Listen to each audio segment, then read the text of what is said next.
Sophie smiled warmly and tipped her head onto one side. "It went fine, darling." "You think so?" "Absolutely. How's the pork and clams?" I looked at my plate. We were in a new Portuguese place behind the TV studios. It's good," I said, distracted. "Really?" She looked disappointed. "No, I mean it's great. Punchy sauce, great tender pieces of meat, the seafood's fresh." She curled up her nose and looked at my plate in disgust. "Oh dear. How can that interview be fine?" She looked back at me and waved one manicured hand over her shoulder as if shooing away a fly. "Because nobody remembers the beginning of television interviews. They only remember the end." "The bit where I said the stuff about responsibility to the consumer?" She pointed at me as though I was a promising student who had stumbled on the answer to a particularly difficult question. "Exactly that." She leaned forward as if to sniff my plate. "Are you sure you really like it?" I nodded.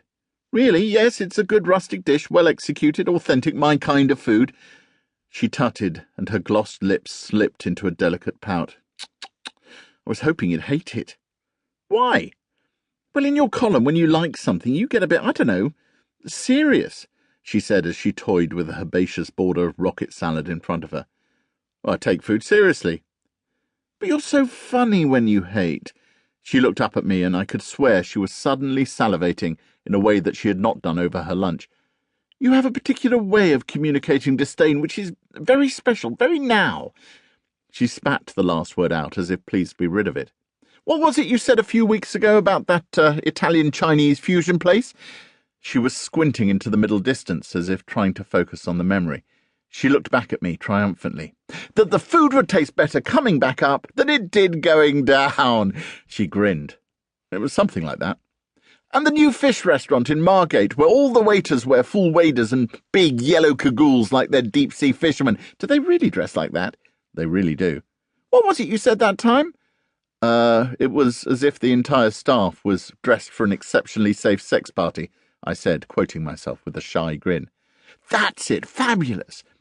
"Actually," I said, "some of the fish was okay. It was just the naff theme I hated, which was the point I was trying to make in the—" She waved me away. "And of course, the brilliant one you did of that Soviet-themed cafe in Manchester." "Uncle Joe's Kitchen?" "That's the one. Didn't you say that you finally understood why the Soviet Union had collapsed?" "Sort of. I said a bit more than that, actually. It was more of a general critique of Eastern European cuisine, which—" "Oh, I know, darling, I know you say an awful lot. You're terribly brilliant and clever. It's just that certain things you say stick in the memory more than others." "You really do remember what I write?"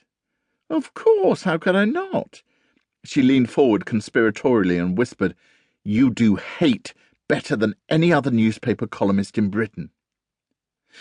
I nodded slowly because I knew what she was saying was true. I'd always preferred writing a bad review to a good one. A good review was a drudge, a desperate struggle for diverting hyperbole. A readable column needs a strong narrative, and nice experiences in great restaurants don't make for good stories. There's no definable beginning, middle, and end, just a constant wash of pleasure. A bad restaurant, on the other hand, is stuffed full of character and intrigue and plot. Terrible places and the suffering they cause their customers make for good stories, and so I had begun to seek them out. I had become the high priest of hate. That evening, I managed a little restraint. I ate only 2 squares of the Manjarian, just one of the tobacco truffles, while watching the interview go out. Lynn sat next to me on the sofa, unnaturally still, holding my free hand, daring not to look at me in case she grimaced. When it was over, she reached very deliberately for the remote control, switched off the TV set, and after a moment's silence said, "Well, that was okay." "It was a disaster." She nodded wisely. "It was an okay disaster." I came over as a cynical bastard. She grinned, kissed me on the cheek and said, "He's a good interviewer, isn't he?" "That's not funny." "It is quite." "I've got a reputation to think about." "Oh, lighten up, Mark. You're a restaurant critic, not the bloody Archbishop of Canterbury." "He made me look like a self-serving prick." "Maybe, but you're still the prick that I love. Anyway, I thought you looked rather dashing." Silence. Look, there was no way. To keep listening to this audiobook, I've left you a link in the description so you can do it, at no cost thanks to Audible's 30-day free trial.